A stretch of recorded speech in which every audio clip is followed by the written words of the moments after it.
Good morning, ladies and gentlemen. Maybe we could start since it's a 1-hour lecture.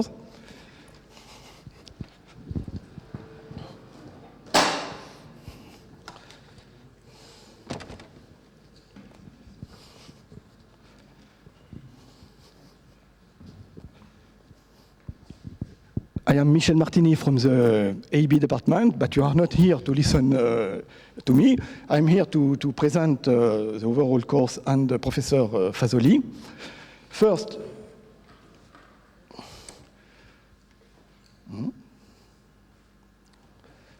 it should start.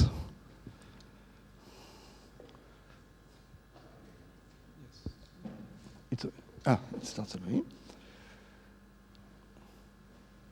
How long does it take to... I can't read. Okay. I show you these pages just for a word of caution.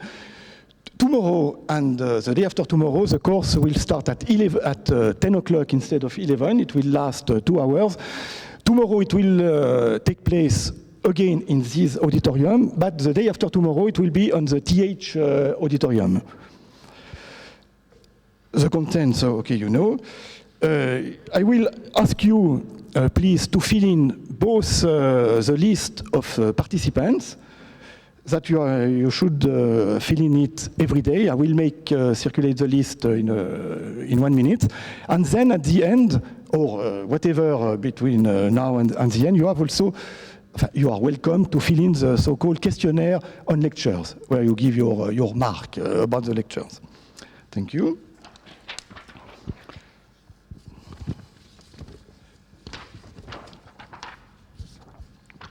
I am definitely not a person who knows, I know absolutely nothing about plasma physics, but I am interested in.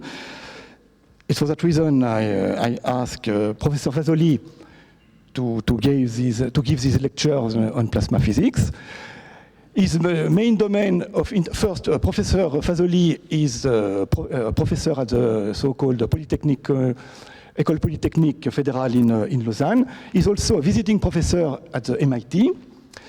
And his main interest, at least if I understood correctly, is experimental plasma physics, laboratory experiment on magnetic recognition, and on electrostatic turbulence, physics of fusion plasma, wave-particle interaction, and so on.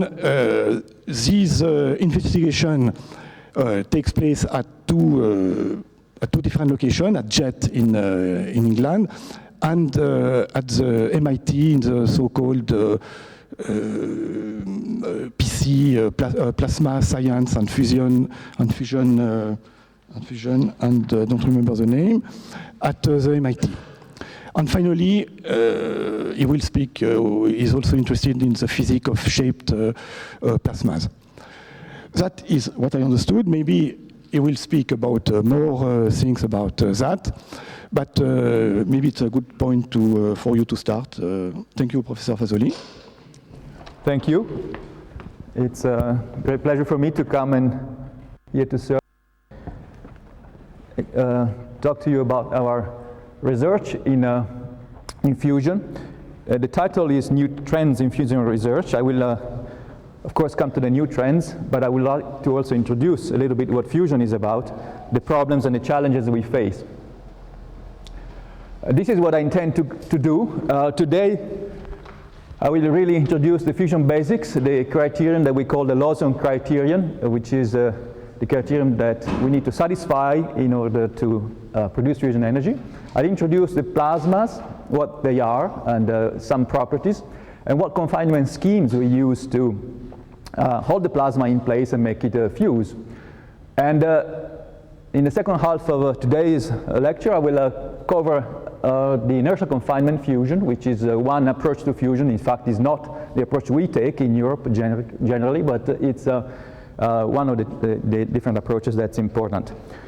Tomorrow, I will then go into my own field, which is magnetic confinement, as is the field, again, that Europe really focuses on. basic principles and general challenges. I have a movie tomorrow to introduce these, and come to the concept that is the most advanced concept for a fusion reactor, which is a tokamak. How we heat and drive current in a tokamak, I'll discuss that. How we hold it in place for long enough time, the macroscopic equilibrium, the stability of the equilibrium, what are the operational limits, and what happens if we don't stay within these operational limits. And introduce also the topic of the interaction between the plasma and the walls that surround it, which is very important for a fusion reactor. On Wednesday, I'll say a few words about how we measure the plasma, and discuss also the basic problem of the transport of energy and particles in the thermonuclear plasma. Then discuss the burning plasma regime, so the regime in which the plasma self-sustains. And then discuss the future, in particular the worldwide future experiment that we are undertaking, which is ITER. I have some indication on the links that you can find information on the web. There are a series of courses that we give at EPFL on different levels of plasma physics, and then other links to the research sites. There's also a US-based site which has, in fact, an enormous amount of links there, and you can find pretty much whatever you like there. This will be available for you to look at. So more specifically today, this is what we will do. I have the same view graph here, because I leave it up there for us to follow through. We'll again go through the basics, what the plasmas are. Why do we call it thermonuclear fusion? I'll say a few words about the Coulomb collisions in plasma, some properties of collisionality in plasma, which are very different from what we normally use in different states of the matter. Again, the balance to get fusion energy, break-even and ignition conditions, and then confinement schemes. And again, I will go into the inertial confinement fusion and different concepts that are used there. I have to give you a caveat on this, because this is not my field of research at all. So I will give you the view of a non-expert, and perhaps you can even help him some of the points on this topic. But I will at least try to highlight what the issues there are to be solved. So to put it in context, I know some of this is sort of trivial, but I think it helps us understand why we need to develop fusion, and also what the urgency of it is. Some of this, again, is you have seen before, but it might be helpful to see in this context, and also to see quantitatively what the issue is. Obviously, the world population is growing quite fast, depending on the assumptions you take for fertility of men and women. You can have a range of extrapolations, and the range is highlighted there with a red curve. Now, an immediate point, which is seen in this graph, that depending on these assumptions, you can extrapolate what the energy demand will be in the years to come, in the centuries to come. And of course, the growth of the energy demand is faster than the world population. And the reason is that, of course, the level of wealth is increasing, but also is the unequal distribution of energy consumption that we have, which we all feel, of course. But here is a quantitative indication of that, with the projections to about 50 years from now and 100 years from now. You see, North America is the one that consumes the most. And the factor is enormous if you think about it, because for the same climate, there's more or less a factor of 2 between North America and Western Europe in consumption. That will not change very much in the future, although North America is supposed to level off, while Europe, at least Western Europe, is still increasing not so much. But the increase will, of course, be very large in developing countries, and that's really where the problem is, because also they have, of course, large populations. So that's the reason why the energy demand grows much faster than the world population. We've been relying on fossil fuels, we all know that, but this is to give you an idea of the quantitative extent of this problem. This is, in magenta here, is the coal fraction of energy in coal here. Then there's oil, natural gas, hydro is in green here, and only a small part, of course, here is in fission, and the other source of energies actually won't even appear on this graph. The line would be too thin. Now let's come to the urgency. This first point is a geopolitical point, Just to underline the quantitative aspect of it, here is the geographical distribution of the resources of oil. We all know where it is, and we all know what the problem is about that geographical location, but here is a quantitative fraction of 686 million barrels in the Middle East and 19 in Europe. So that gives you an urgency in the alternates development. Second point of the urgency, even before coming to the scarcity of resources, is of course the impact on the environment. This is the modeling of the global warming. I will give you more information in a moment. This is 1982, this is 2000, and then 2020 and so on. And as you see, this is a change in the temperature that we expect for our globe. Now, there's been controversy over, of course, the CO2 problem, but it seems to be quite clear now. Two things. Of course, the CO2 is increasing. This is the concentration measured at Mauna Loa is in Hawaii and in different locations, going back to even the year 1000. And concentration, there's no doubt, has been increasing very strongly in the last couple of centuries.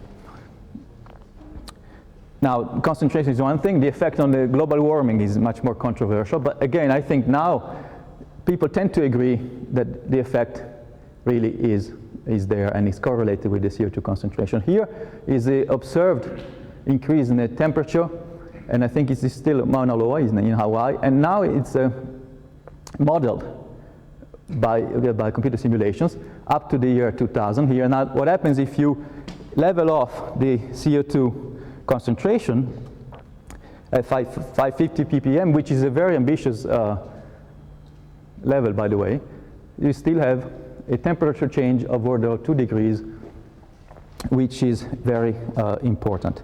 So now we are more or less agreeing that there is a problem there. This is a chart that shows the effects of such an increase in the temperature. There are several aspects of it. Of course, the climate itself, you had hotter and drier summers, and you have a big impact on the agriculture. You have a milder winter, no snowfall. Here is a particularly Swiss box here. The tourism industry is panicking because of that. There's less snow, less tourists. You have the change in the flows of streams, and you have transport that may be disrupted. And also you may have a disruption on the patterns of the energy demand. So energy is demanded suddenly in a place where it was not that demanded before. And you have a strong increase, this is now also clear, of extreme events, heat waves, droughts, and tornadoes. Of course, you can always claim that you can measure better nowadays, so you can see an increase on extreme events because you just have more information. But if you normalize the increase of extreme events due to climate to the increase of, for example, earthquakes, which do not relate to climate, but they also increase in absolute number because we measure them better, we have more information. Well, that ratio is very, very clearly increasing. So there is a climate effect. There will be reduced water supply. Water will be, of course, a major issue in the near future. Sea level rise will be coastal erosion, increased flooding, storm damage, and so on. So an ambitious goal for 2050, and which we predict the total world power market will be awarded 30 terawatts, is to limit CO2 to twice the pre-industrial level. So that means we need 20 terawatt of CO2-free power. This is to be compared with the total world market at the moment. So more than what we have today has to come from CO2-free sources. And to just say it bluntly, the US DOE, Department of Energy, has said the technology to generate this amount of emission-free power simply does not exist.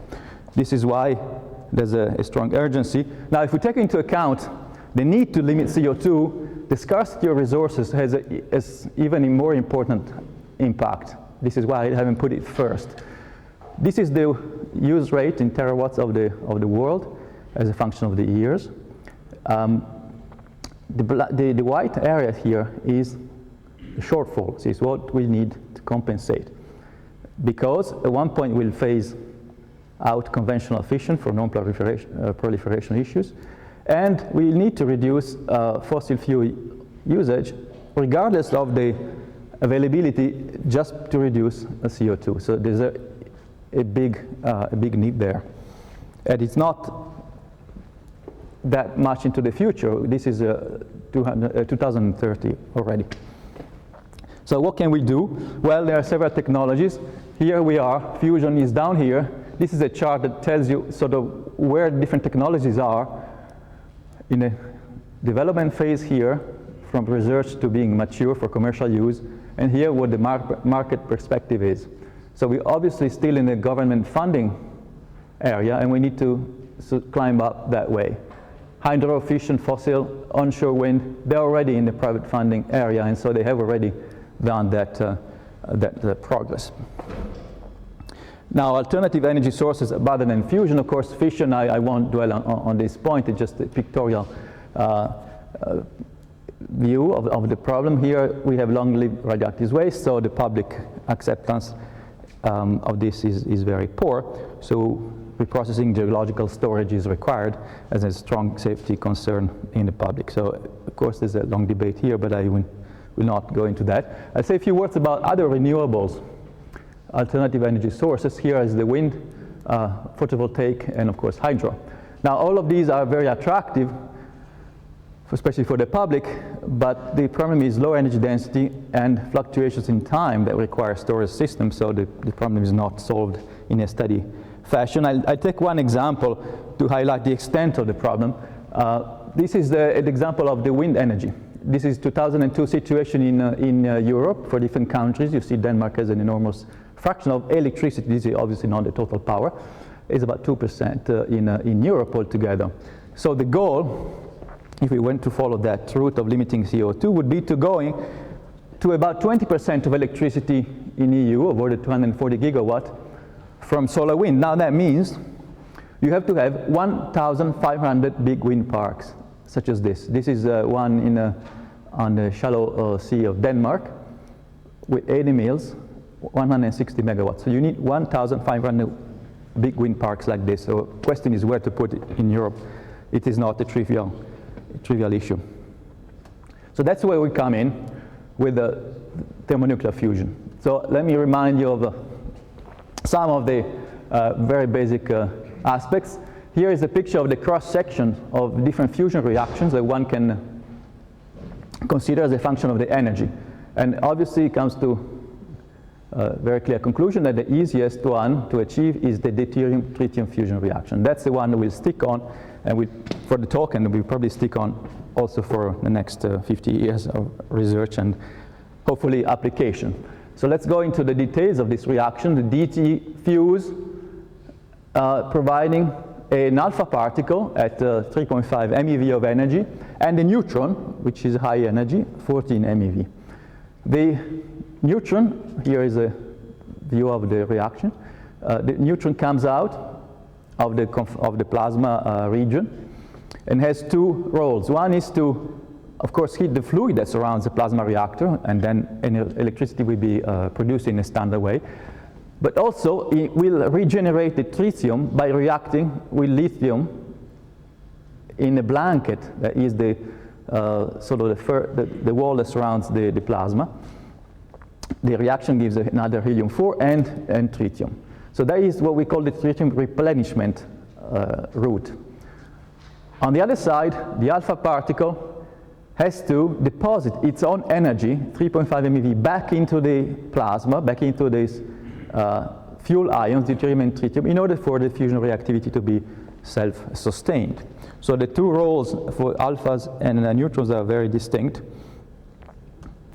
A fusion power plant, therefore, will have as an input of fuels not deuterium and tritium, but deuterium and lithium, which is much more interesting.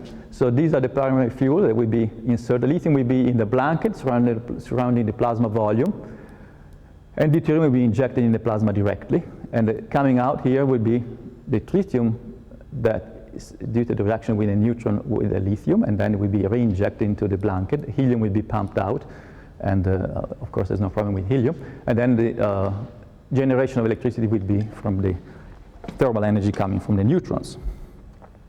What are the advantages? Why is the challenge so important in our view, there's an enormously high energy density fuel. 1 gram of DT will give you 26,000 kilowatt hours, as opposed to 1 gram of coal that will give you 0.003 kilowatt hours. So there's an enormous density in the energy that we can achieve. The fuel is abundant and is available everywhere. I mean geographically everywhere. Deuterium is a natural fraction, significant fraction of hydrogen, and so we have reserves that are practically unlimited. But lithium is also available in the crustal rock or even in the oceans. It's a bit more difficult to find it, but we're okay for a reasonable number of years there. There is no CO2 emission in the reaction, and there is no high-level radioactive waste being produced. We'll see in a moment also a point on that. There is no risk of nuclear accident because at every given time we have a very small fraction, very small amount of fuel in the reactor, so grams of tritium.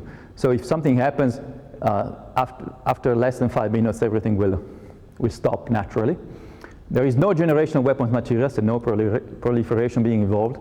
And the power plant will be geographically concentrated, of course, using a very small amount of land, and won't be subject to local or seasonal variations. This is a comparison in the activation of fusion and fission reactors. Here is the number of years after the shutdown of the reactor. Here is a measurement of the residual radioactivity. You have different curves for fusion. So what we have right now, ferritic steel as the material for the structure of the reactor, and after sort of order of 100 years, it will come down to a level of the equivalent to the coal ash. So really is not a geological time to deal with. Then if we are even smarter using alloys that have good mechanical properties, but they are much less activated, for example, vanadium, or even silicon carbide composites, then the level will go down much faster. And this is to be compared, and it's a log scale with the nuclear fission level of radioactivity after the shutdown. So this is to demonstrate the point that there will be low level radioactivity, no deep burial problems, no geological storage after the shutdown of the reactor. So we need to be, we have seen before, maybe I can quickly go back to that, we need to be in a range of few kilo electron volt of temperature. In that range, the matter is under the form of plasma, which is an ensemble of charged particles, but globally neutral. This is sort of the definition we use in plasma physics. The first one being relatively trivial. Of course, electrons are separated from their own ions, their own nuclei. Now, this is a sort of a typical loop of plasma physics, because we have electron and ions are separated, the densities and their velocities provide sort of the sources for Maxwell electromagnetic fields through Maxwell's equations. So the charge density and the current density is given by the sets of particles that move or simply are present in the plasma, and that gives electromagnetic fields, obviously. And of course, electromagnetic fields in turn affect the particle positions and velocities. This is the loop that makes it difficult to describe the plasma from a fundamental point of view, in particular the dynamical aspects. The second part of the definition is that the plasma is not just one ion or one electron. There should be enough of them in order for collective effects to take place. By collective effects, I mean, in a very simplified way, two things. You have to have a local response to violation neutrality, which is screened by the charged particles that you have in the plasma free to move. And instead of having the 1 over r usual potential for the Coulomb interaction, you have a screening term, which is the exponential with a characteristic length, which is what we call the Debye length, which is given by this formula. Is sort of a balance between the thermal motion of the particles that will surround your charge, trying to screen it, and the space charge effects here, the density of the same particles. So you have a potential that goes down faster than the usual Coulomb field, although it's still a relatively long-range interaction. The second aspect of the collective interaction would be the dynamical response of the plasma to any violation of neutrality. So the plasma tends to oscillate, for example, in the absence of magnetic field, at the plasma frequency, which is simply a consequence of a local violation of neutrality. So there are characteristic frequencies in the plasma that come out all the time. We tend to say, okay, plasma is very important, it's 99% of the matter in the universe. Of course, this is a very silly statement because we don't know, but there's a lot of it, let's say. We are just, here is a temperature versus density chart of different kinds of plasmas. Of course, we are here too cool and dense to be ionized. But the confinement magnetic confinement fusion is up here, and inertial confinement fusion is up here. So you see temperatures and densities are of order of what's in the stars. For example, the solar core here is a slightly different, slightly lower temperature and higher density, but not very different. The plasmas we're used to see are much, much lower, both temperatures and density. So we are not exactly in the same configuration, although some of the physics is in common, for example, with these space plasmas in the ionosphere. Why do we say it's thermonuclear fusion? So why can you not just have particles bumping into each other and fuse and get energy out of that? This is a little basic physics insert that I'm using. Let's see what kind of collisions you may have in a plasma. You have sort of two classes. You have short range inelastic collisions, like particles ionizing neutrals, so impacting on neutrals and ionizing them, or of course the fusion reactions themselves at a nuclear distance. But the collisions that dominate the plasma behavior are the long-range elastic, or to the first approximation, elastic collisions due to the Coulomb interactions between charged particles. Now what we do, we approximate many interactions within the bisphere, so before the potential is screened, with a binary interaction. Then we integrate over all possible kinds of collisions and average out. Now, at one point, if you look at the Rutherford cross-section that I'm sure you know better than I do, you have two things to notice. One is that the 1 over v to the 4th power dependence, then the rate will be proportional to 1 over v to the 3rd power dependence, and therefore, as we'll see, the plasma will become less and less collisional as you heat it. I'll come to that point. But the other point is that small angle collisions are very important because this cross-section will become very large as the angle will go down. So these are generally the collisions we take into account. We don't take into account large angle deflections. There's an impact parameters as usual sketch for the geometry of collisions. We need to take into account only small angle collisions because they dominate over all the other collisions.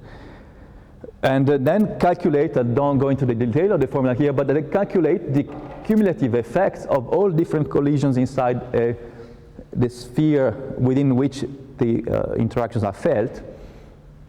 So for example, the collision frequency, which is basically the effective collision frequency for, in this case, energy exchange, you integrate over all possible impact parameters and you integrate over the distribution function. And the result is that you get a collision frequency which goes down with the temperature to the 3/2. So the hotter the plasma, the less collision. Obviously, is the opposite behavior to usual material. It has important consequences, as we'll see in a moment. Just one detail here: when you integrate over all possible impact parameters, you have to actually go from a minimum impact parameters, so considering only collisions at small angles, because if you go closer than that, you'll be deflected too much, and that is very rare. And also, you cannot go infinitely far from the particle to feel a collision. Again, you have to stay within this Debye length. So by doing that, you get the numbers. And just to give you an idea what the numbers are, then you can evaluate the resistivity of the plasma, for example, is a consequence of momentum exchange between charged particles. Again, that goes down with the temperature to the 3/2. And to put numbers, the plasma at 100 eV is already as good conductor as stainless steel. At 1 keV, like a copper, and at thermonuclear fusion temperatures, the plasma becomes practically almost a superconductor. That means the magnetic flux is frozen in the plasma. So it's easy to hold the plasma together with magnetic flux, but it's difficult to change configuration. An example of that is the solar wind coming from the sun that carries its own magnetic field with it. In fact, it's sort of a magnetic field it had when it was produced at the surface of the sun. The second difficulty is that you have to, if you want to heat the plasma by current, just like an ohmic conductor, well, that becomes less and less effective as you increase the temperature. So you will have to top it up with other methods to heat the plasma as you go closer to thermonuclear temperatures. I'll discuss that tomorrow. And the characteristic timescales are summarized here. The first thing that happens is that the electrons thermalize with themselves. So within the electron species, the two species are totally independent at this stage in early times, let's say. Of course, the change in the momentum and energy are the same for the same particle, and there's a deflection of the electrons by the ions. So that happens within the thermalization within the electron population relatively quickly, typically, for example, for a thermonuclear plasma, a fraction of a millisecond. Then you have a second time scale in which the ions thermalize within their own distributions. In other words, the ions assume a certain temperature, and that's much longer, order 10 milliseconds, and only another order of magnitude later do you have a thermalization between ions and electrons. So generally, we don't have a thermal equilibrium between different species in a plasma. Okay, the laser pointer is dying. And that is of order of seconds. And we will see that is a time that's long enough for us, again, to deal with the situation of non-equilibrium, non-thermal equilibrium. And one consequence, which is the point I wanted to get to for this introduction, is that the Coulomb cross-section for these interactions is always much larger than the dt fusion cross-section. In other words, for every dt reaction, you always have several Coulomb interactions. So you deal with not just two particles bumping into each other, you need to deal with a thermal plasma, or at least a thermal ion population. So you need to have a global macroscopic plasma heated up to thermonuclear temperature and then make a reactor, holding in place for long enough for this to happen. There's no way to escape the charged particle interaction. So let's come to some numbers. How long do we need to hold it there for? To what temperature and how much of it? So this is what I call the Lawson criterion. So you have a certain fusion power density, which is basically the rate at which you produce the reactions here times the density of the reactants. I assume here a very pure 50-50 dt plasma. And then that's the energy that's released in each reaction. That's of order of 18 or 20 MeV. And of course, 20% of that is in the alphas. So 1/5 of that is in the alpha population. Now we know it's a thermal plasma in the sense that the ions are thermalized among themselves. So you can integrate that and then get the rate. So where is it maximum? It's maximum of order for temperatures of order of 20, 30, 40 keV. So we are of order 10 keV, and then we can start having a decent rate for the reactions.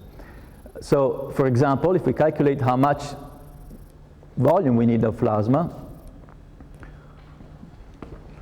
you can take the density that we have in a magnetic fusion device and then take the maximum of the cross-section of the rate, in fact. And to have a gigawatt, which is typically what we need for a power plant, you need of order 10 cubic meters. So it's not out of the question. This is a good hope. Of course, it's not so easy as we will see. But the order of magnitude is encouraging. So what do we do to calculate a little bit more precisely how much power we need and what the conditions are that we need? Well, we consider the thermal content in the plasma, the thermal energy density here, just the temperature times the density. Then we take a typical time for it to be lost from the plasma by a number of mechanisms that we will address in fact on Wednesday, I believe. We just take a number of that. Okay, the confinement time, tau E, is of order of a second. Then you need to have to account for two other kinds of losses. The Bremsstrahlung radiation, which is due to breaking of the electrons in the field of a nuclei, of course. You have proportional to the temperature, to the square root of the temperature, and the density is square. And that's in the form of X-rays, so it's difficult to contain it within the plasma itself. Then we have the cyclotron radiation. There is generally no problem. First of all, because only the electrons give an important contribution there, and also because they're microwaves. The microwaves are reflected by the walls that contain the plasma. So in generally, we don't, in fact, consider in the power loss. It's a method for us to measure the plasma, but it's not a power loss channel that we consider. Now, let's assume a few things to simplify the calculation. The plasma is very pure. There's nothing else but deuterium and tritium. This is a very difficult point to achieve, by the way, in a physical container.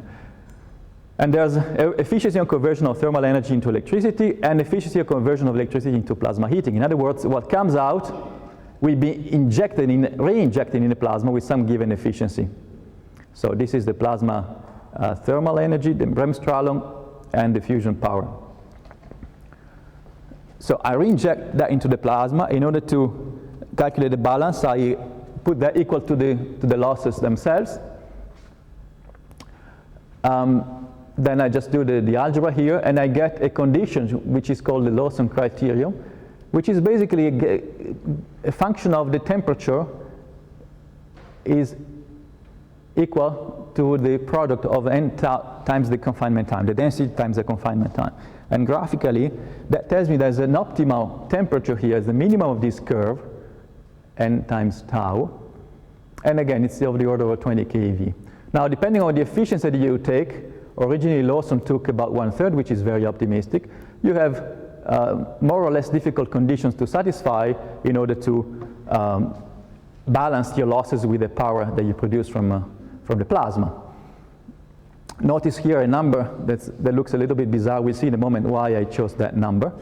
You also notice the scale here. We need to be n times tau of order of 1 times 10 to the 21st in usual units. Now, that's just to balance things between what you put in and what comes out. But what we really want to do is to ignite the plasma. So to ignite the plasma, we want to keep the alphas confined, do the job entirely. They just give all the energy back to the fuel ions. The external heating would not be needed if we are good enough in confining the alphas. And the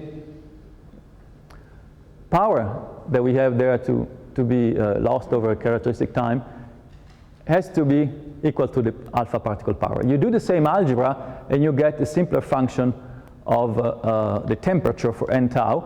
And you can actually work it back and say, okay, what efficiency would that correspond to in the usual way of seeing things? Well, it would be that number that I put in the graph before. So in other words, it's as if I had an efficiency of 13% here. So this would be the curve for ignition. So this curve for ignition, this is why I said before that we need to be in a range of 10 to the 21st particles per cubic meter times a second. That's the curve for ignition. So that's the ultimate goal. So how to get there? By the way, here is before I say how to get there, is another way of seeing the same problem. Fusion energy gain is the ratio between the fusion power and the power that we heat the plasma with from outside. And then we can calculate the fraction of the heating that comes from the alphas. And then you have here the break-even condition. So we put as much in as comes out. 17% of alpha of heating to the plasma comes from the alphas. But then as you start increasing Q from about 5, you start having a dominant fraction for the alpha particle heating. That's a regime which is called the burning plasma regime, which we are ready to produce in the experiments in the near future, but we're not there yet. So we are more or less here, and I'll discuss later on the progress, and we need to go into this regime. Of course, when the alphas provide 100% of the heating to the plasma, that's ignition. It's also the holy grail of fusion, although you can notice that you don't need to be there to really produce useful power. So maybe 20 years ago, we always thought we need ignition. Okay, ignition would be good, but why do we need ignition? Because if we have a capital Q of order of 10, it should be good enough for a reactor. So we have revised a little bit our need for ignition. I comment on that later on. Coming back to our requirements, we need to confine the plasma, so enough of that, and for long enough to have this number here. And we need to do that at 10 keV, over the 10 keV. So we need to keep it hot, to heat it first, and then to keep it hot. There are several methods to do that. First one, of course, is by gravitation. That's how the stars work, but we can't afford that on Earth. It's too large. Second one is simply by doing nothing, just doing the process very fast. And the so-called inertial confinement is sort of a word that means not that much, but it means that you have such a high density here that you can afford losing the plasma over a very, very short time, and still you have a good product of the two. And then you have the magnetic confinement scheme, in which you hold the plasma together, because they're charged particles, by creating an adequate magnetic cage around which the particles will gyrate. And so you have, if you're smart enough, that cage will be efficient in holding the plasma there for a macroscopic time, so over the 10 seconds, because the density cannot be much larger than this value. So these are two completely different avenues. This is the one I personally work on, but what I'll do in the rest of the talk today, I'll describe a little bit what the issues are and the progress on this avenue. So I apologize for not being entirely competent in that part. By the way, you can immediately imagine that the interest in inertial fusion is also related to weapons studies, and it's also why it's actually a little bit more difficult to find information on it. Much better than a few years ago. What is the principle of that? We need, again, 10 to the 31st per cubic meter, so it's a large density, 1,000 times the liquid. What do we do? Well, you have a little capsule that contains DT. The details of it actually are quite complicated. It's irradiated by lasers, X-rays, or particle beam. The mass of it is a milligram or less, and radiation comes on it. There's an ablation of the first surface, blow off, and there's a shock wave coming in. It compresses the plasma, the inside of the pellet, we call it, about 20 to 40 times in terms of radius. So it's an enormous compression in terms of volume. And then there should be ignition in the very core. And then the burn, once the plasma ignites, propagates outside. Again, we need to compress an enormous amount, so we need the 10 to the 12 bars of pressure. Let's say a laser with 10 to the 16th watt per square centimeters of intensity, which is very large, sort of state of the art. Actually, it would be very largely insufficient if you just count on the pressure from the light. So what we need, as I said before, is shock waves that are generated at the pellet surface here, these sort of magenta arrows, that arrive at the center, and they have to arrive at the center at the very same time. Otherwise, the symmetry won't be maintained. And once the fusion starts, then we can count on alpha heating, but we need to ignite it first. So I just did a very simple calculation to get a feeling of how much we need. Okay, it's inertial confinement. In other words, we need to do it before the ions fly away. Let's say that we can take the sound wave in the plasma, which is similar to the thermal ion speed, by the way. How much energy flux do we need? Okay, you can calculate the time that you want to heat the plasma over. It's a thermal energy content in the plasma divided by the surface times the flux. Then we need that time to be, the heating time, to be less than the inertial time, so the time just simply takes for the particles to leave. And then you do the algebra, calculate the flux that you need is of order of 5 times 10 to the 15th watts per cubic centimeter. You also can consider other issues related to the alpha's time of flight, etc. And this is the typical size of a pellet. So over that pellet, you need to put this amount of flux. Obviously, this is not a trivial problem, and as we go on, you realize more and more how that is related to weapons studies. Issues that are facing along this line of research, you need an enormous degree of uniformity, and you need this compression to be very stable. Of course, the first thing we fight against is the hydrodynamic instability. In other words, the surface will get corrugated more and more because of relative instability, which happens when you have an interface between fluids of different density. So the DTI layer is pushing on the internal gas. And this magnifies surface irregularities and may prevent ignition. So you need a very careful capsule design.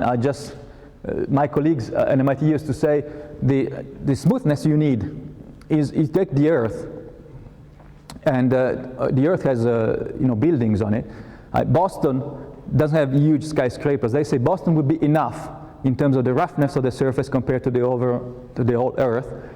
However, if you go to Los Angeles, which is not New York, but it has some skyscrapers, the roughness of the surface of the territory of Los Angeles would be too much, and they would lead, compared to the surface to the entire surface of the Earth, it would lead to instability. So that's a degree of smoothness you require. You need drivers that are efficient, and of course, with lasers or accelerators, as you know, it's not an easy problem. And an issue which for me personally is very difficult to understand how it could be solved is the steady state aspect. How can you go from single pulse to many repetitive pulses for energy production, not for weapons studies? Again, you need to enclose that in a material container, so you have a first world problem. What kind of materials you can choose?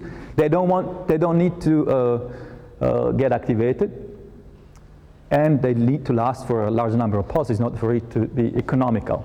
And then, of course, you have to optimize and reduce the cost. The pellets are very high-tech objects, so the cost of them at the moment is enormous compared to what you would need for a commercial reactor.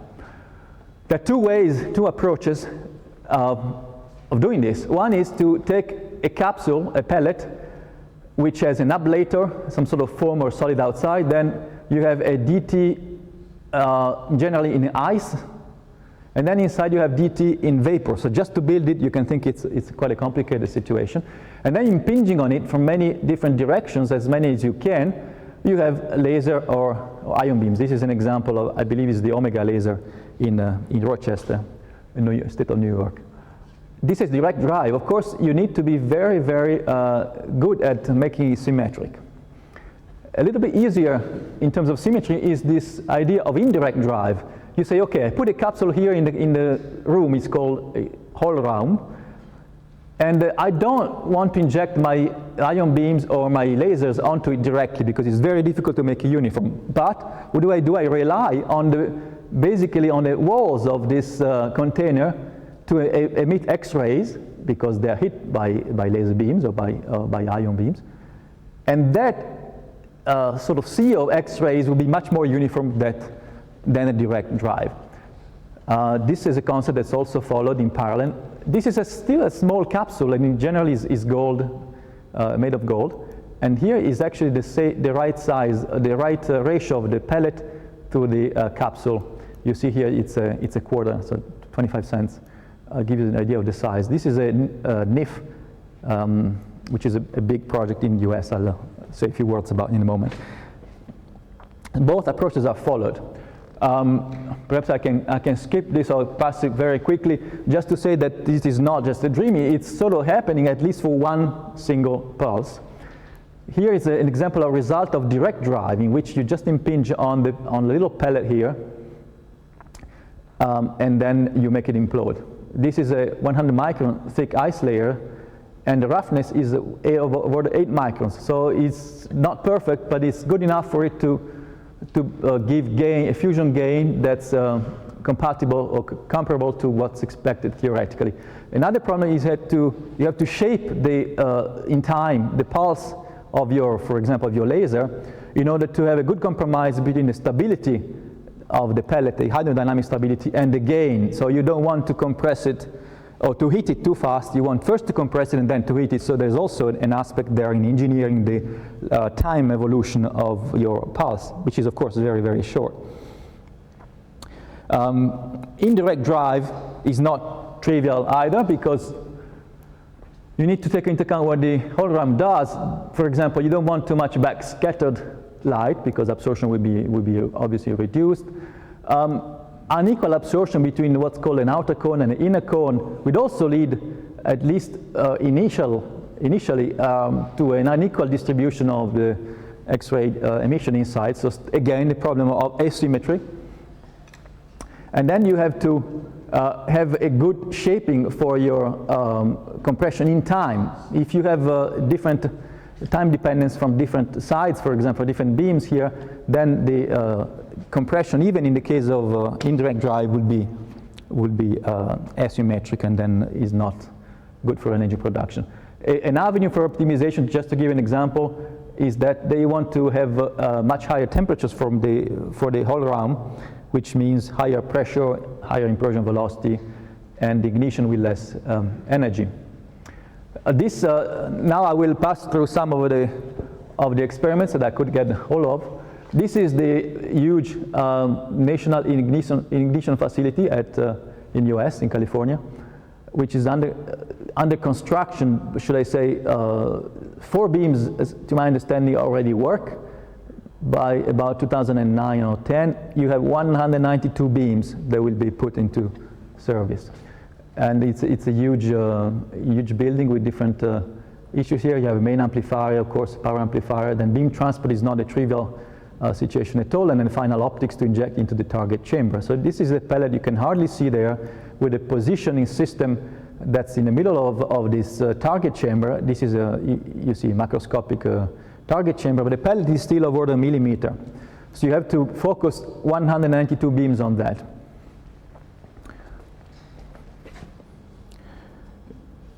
Now, one of the issues of today's lasers is the efficiency. We need efficiency of order of 5% or better to really have a reactor. We need a repetition rate of the sources, at least fraction of a hertz. Another problem is the damage to the injection windows or mirrors that you have by the heat and by the neutrons that come out and the debris that come out. So the laser injection is not trivial. There are developments in lasers. Diode pump solid state laser driver seems to be a better avenue for the future because of repetition rate and efficiency. And also for the main amplifier krypton fluoride gas, again for question of a repetition rate.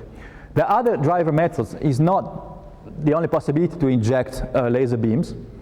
And I'll give you a few minutes of highlights on both. The ion beams, which of course are in your field, and the high repetition rate Z pinches. Yes? For the first 3 lines, you only said it should be such value. What's the current value you have got? What is the current? You said it should be larger than that. What is the current value you have got? By this value, I mean the overall efficiency. The current value, I would say, is order of magnitude lower. Very difficult to find that figure.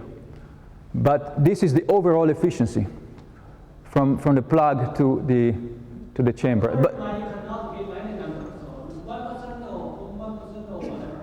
no, I would say is a small fraction of a percent. Okay. What about second one? You repeat the rate. What is the current value of? 0. Now, by repetition rate, I mean you have to fire at a certain repetition rate, and you have to inject the pellet at a certain repetition rate. It doesn't help if you fire if there's no pellet. So you have to drop the pellet and come. How far away from current status to the? Yes, it's a good question. Okay, so let's take a look at the other methods. Now, the ion beam method is one that concerns you sort of directly. It has to act as an indirect drive, obviously. You impinge here with the ion beam on a surface, which may be a heavy metal, and that produces X-rays, and in the same way compresses the pellet, as we have seen before, or size of order centimeters. This is a proposal, and you can look at the figure here and tell me how realistic they are. For an accelerator for cesium ions at a power of 400 terawatt, that's what you need. So injector would be 2 MeV, then you accelerate electrostatically, 100 MeV, combine the beams, then you have induction magnetic focusing, 4 JeV, and then you compress the pulse, and you get to about 10 nanosecond pulse. So you come to the chamber, and the power will be again over the 400 terawatt. The issues there, again, you should know them better than I do, is the beam transport, space charge, and emittance. The compression of the pulse, and then you need to choose what ion. You want to have a good possibility of focusing down, and the deposition depth is something you need to choose. And there are 2 avenues. I will say a few words about the heavy ions solution here of order of say few GeVs here, so like lead. Another problem is the problem of the cost, but one can think, okay, I can use one accelerator and drive several target chambers with one accelerator, and it may work that way. This is just a picture to say that the issue of the target of the capsule here are pretty much the same as if you were in the situation of a laser. So this is a target for a laser in NIF, and this is a target for the ion beam, which is under study. So again, this is of order of few GeV lead ions, and the gain is of order of 50 to 100. The future development, I will skip this, is just to go on the next step, integrated beam experiment, which is proposed at the moment, in which you integrate all the aspects, the injector, the transport of the beam, the neutralization, and of course the project has to have a simulation in parallel with it. Another way of driving this pellet is by X-rays, but the X-rays now are produced by an implosion of wires that carry a current, a very large pulse of current. And this is something you might have seen probably on all over the place. This is a picture from Sandia. This is very, very strictly related to weapons research. So again, it's very difficult to find quantitative answers to specific questions, but here are some ideas. You have basically a strong current going through many, many wires. The current filaments attract, the J cross B force makes them implode. Once they implode, they emit X-rays. So it will be a plasma made of what used to be the wires. Plasma is of order 150 eV of energy, of temperature, and the energy that's emitted at the moment is of order 2 megajoule with a power of 100 terawatts. Now, my understanding is that they're proposing an upgrade, and the next generation will be of order of 60 megajoule.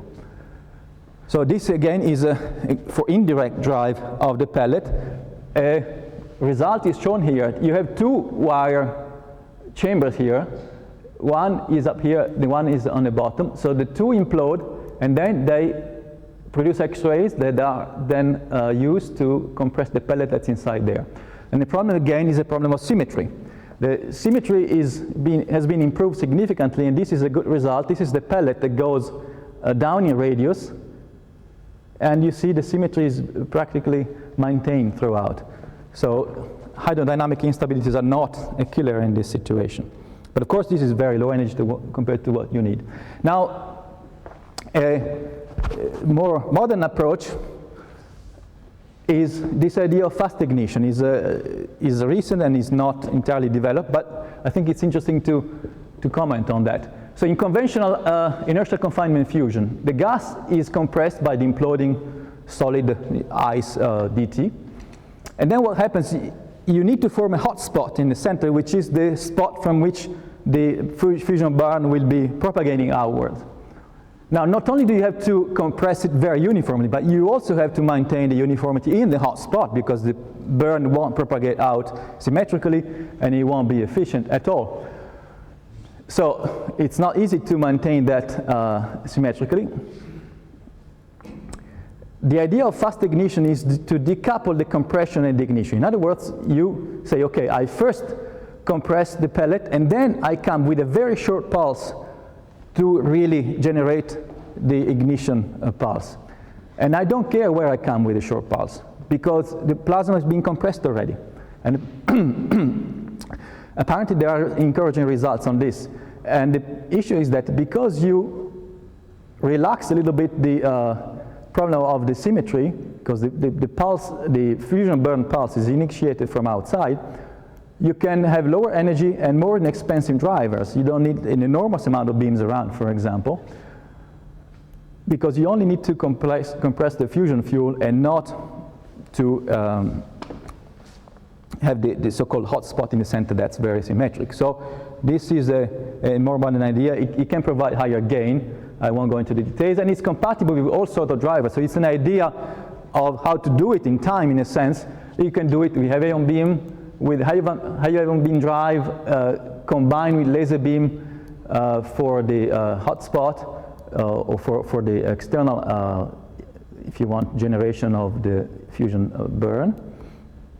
Or you can have indirect laser drive, or even the Z-pinch with the X-ray from the implosion. So you have all sort of drivers that can be combined. And this is to just say that there are promising results, mostly from Japan, in which you sort of have a little bit, here it's a funny picture, but it's real. You have the pellet here, and you have a cone that sort of guides your pulse, your very fast pulse, for the local generation of the fusion burn, which is of order half a picosecond.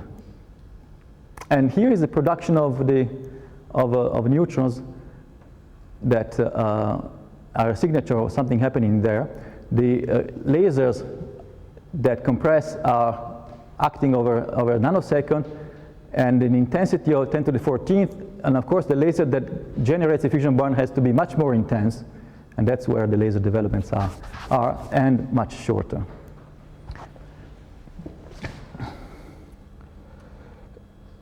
This is just to tell you that there is a future development foreseen, at least in Japan, for this avenue, and I think the US is collaborating with Japan on this fast ignition concept, and this is sort of the next generation to establish the fast ignition physics and even demonstrate ignition, the high density compression and parawatt laser for this heating little pulse. And because this is my almost last view graph, because the problems in inertial fusion can be very modular, the development in time can also be modular. At least that's the way the community, their community says it. The phase one in which we are now is basic fusion science and technology. You have a development of lasers, as I say, krypton fluoride, diode pumped solid state lasers. You have the problem of high ion beam accelerators and the Z-pinch at the higher rep rate, higher than 0. And the problem of the target. So you can study the target physics and technology before you actually have a full-scale demonstration. Then you have to validate that science and technology in the next 10 years or so. And then you have the full-size driver, optimizing the targets for high fusion yield, and develop materials and components for a real reactor. And then they claim it can go to 0.5 gigawatt of net electricity, which is, of course, the goal in all of this. But this is all for sort of phase 3. This is a US view, by the way. Of course, in this field there are many, many views. I thought was relatively clear view to conclude with. But the other thing I tried to find was a sort of a summary of the progress that inertial fusion has accomplished. And I had a really hard time finding it. I have my own interpretation. I'll give you in a moment. This is the quality of the confinement. Again, this is the parameter, Lawson parameter, n times tau, as a function of the ion temperature. And these numbers are the fusion gains for the target, just for the target. Ignition is up here. That's where the National Ignition Facility and the Laser Megajoule, which is a French project of a similar kind, are aiming, and it's under construction. And these are different numbers that I could find. JECO is this laser in Japan. Still about 10 to the minus 3 in terms of target gain. And this is for a single pulse. So, and you'll notice this is an old chart. I think the field is in the moment sort of looking at the building blocks that they need to get to the real fusion reactor. And so they don't put out these kind of charts so much because in a sense they're still at that generation of experiments as far as fusion gain is concerned. But there's been an enormous amount of progress in the understanding of the physics of the implosion. So this is my summary of inertial fusion. Again, it's sort of an outsider point of view. And this is a motivation for what we're going to do from tomorrow. That is to look at the other side of things and magnetic fusion. This is a similar plot. This is a product of density times confinement time, in fact, times the temperature here, which we sometimes use in the same factor. As a function of the central temperature of the plasma, And this is the magnetic fusion progress. So we see that we are not 10 to the minus 3 in terms of fusion gain. We are about 1. So what we need is about a factor of 5. And that's what we're going to do next. So we are going to discuss from tomorrow how we got here and how we will do this step from 1 to 5, 10 or infinity. But really 1 to 5 is a key point, because at a fusion gain of 5, the plasma will begin to burn. And so the physics will be really the same physics as in a reactor. So I'll stop here, and tomorrow we'll go on the magnetic fusion avenue. Thank you.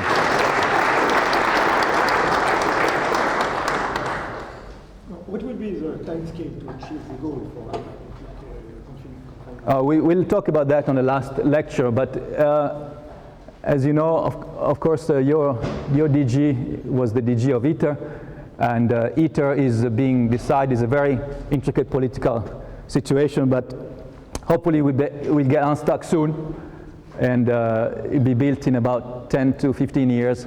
That will be the demonstration of the scientific and technological feasibility of fusion in a magnetic confinement device. It will not be a prototype for a reactor. So after that, then we need to do a prototype for a reactor, and then all depends on the urgency we feel. If we feel it's very urgent, and I hope I have convinced you it is very urgent, then we go on what we call the fast track, which means we do things in parallel. We develop materials in parallel. We try to address the fusion reactor concept in parallel. In parallel with what? In parallel with the scientific and technological demonstration of the feasibility. So let's say 20 years to get results from ITER, and after that depends on the urgency that's felt, not by us, but of course by the political world. But it brings you into 30 years, and in 1970 people would have said 30 years. I cannot be blamed for what they say in 1970. I was in the field. I was not in the field yet. It's true. In the 1970s, I don't know how they could say 30 years, because they were here. So it was a long way to ignition, a long way to even have a decent fusion gain. Now we're here. And I will try to demonstrate why I'm confident in the next few lectures. But the jump is really much, much smaller. Orders of magnitude smaller than we used to think about, or they used to think about in the 70s. Yes. Compare with the magnet fusion and the laser fusion, which one could be faster to achieve the ignition? To achieve ignition, I think they will be they are more or less in parallel, in fact, because ITER could get close to ignition or even achieve it, and that's say 2015. The inertial fusion could achieve ignition by the same time, maybe even a few years before. But achieving ignition on a single pulse is not the whole story. If we achieve ignition in ITER, it means we provide for 500 seconds of order of 400 megawatts of fusion power. So if they achieve ignition in a single pulse, it really cannot be translated into fusion power that you can use for electricity. It's a single pulse. For them to achieve ignition in a repetitive series of pulses, to be honest with you, I cannot answer. You probably understand what my opinion is, but I will not answer because I don't know. I would say it's another generation at least. Sorry, it was... If I understood you correctly, at the beginning you said that in this scheme, and for Q or 5 or 10, you don't really need ignition. That's correct. Can you expand this a bit? Yes, I will expand in the next lectures, but briefly, why don't we need ignition? Because we can keep heating the plasma from outside. We can recirculate some of the power from outside and keep heating the plasma. The efficiency of the method we use to heat the plasma is much higher than the efficiency of lasers or heavy ion beam accelerators for that matter. To some extent, you even want to control the burn of the plasma. So ignition will not allow you to do that. The plasma will do what it wants because the alpha particle will take over. You have no control. Now, if you have Q of 10, you have 10 times more energy out than what you put in. Big margin for having even not that efficient heating systems. But you can still do something to the plasma control its shape, for example, avoid that it disrupts, which is a sort of sudden collapse of it. So we don't necessarily need ignition in the magnetic case. Yeah. So you. Yeah, but just when you talked about the energies and so on, what makes this inertial confinement fusion so attractive then for the weapons guys? For the weapons guys, you said. As you know, you cannot have a nuclear explosion anymore. It's the test ban treaty is in place. So what can you do? How do you model? How do you understand what happens in a nuclear explosion? Well, you make a mini nuclear explosion. So to test the models, to test the physics, even the equations of state actually are different in that regime. And so the claim is that there isn't, and it's true, there is a lot of fundamental physics there. Also, the new avenues, actually I'm not too comfortable speaking about these things, but the new avenues are in H-bombs are not to have a conventional fission explosion to drive it, but maybe a Z-pinch explosion of that sort.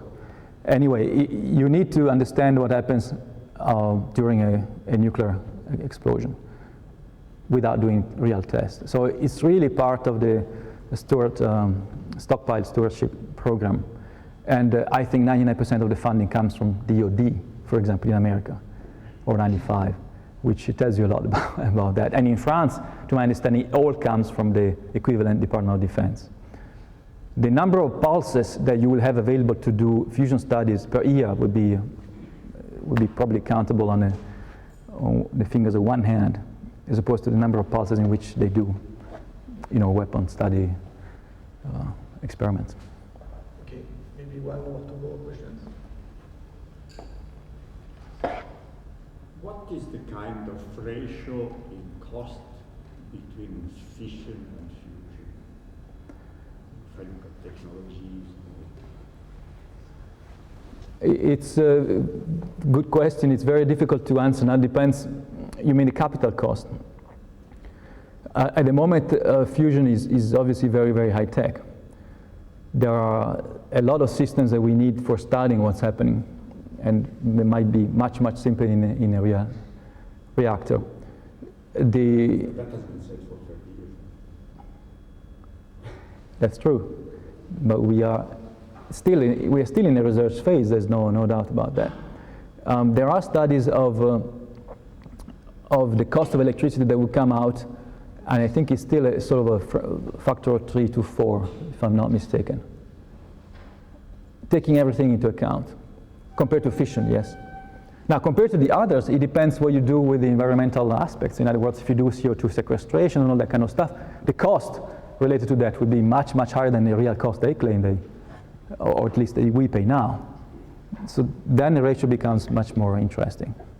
But I agree with you, for fission, we're still much more expensive. Although, to me, it's not so clear that we can really evaluate the cost today, because we really don't know exactly what a nuclear power plant, fusion nuclear power plant, will look like. We know what the experimental reactor will look like.